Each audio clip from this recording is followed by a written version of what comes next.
Вот в своем выступлении Владимир Владимирович, конечно, отметил то, что мы выступаем в единстве всех фракций Государственной Думы, смогли по важным решениям, которые касаются развития страны, поддержки и защиты прав жителей нашей страны, принимать совместные консолидированные решения. И, конечно же, президент остановился на предстоящих выборах в Государственную Думу, которые состоятся в сентябре текущего года.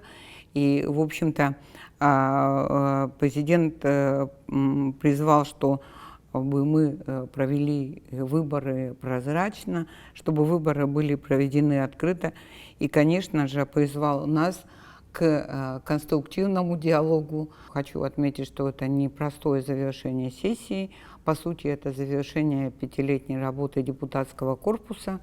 И, конечно, такие крупными мазками Вячеслав Викторович обозначил те основные моменты, что было сделано за 5-летний период. Достаточно серьезно были приняты законопроекты, которые касались и были оформлены, уже подписаны в виде законов.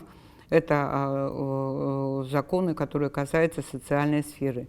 Из общего числа законов, которые были осмотрены и приняты, где-то 21,5% это законы, которые являются социально значимыми для населения страны. С 2016 года поступило 1 миллион обращений граждан нашей страны.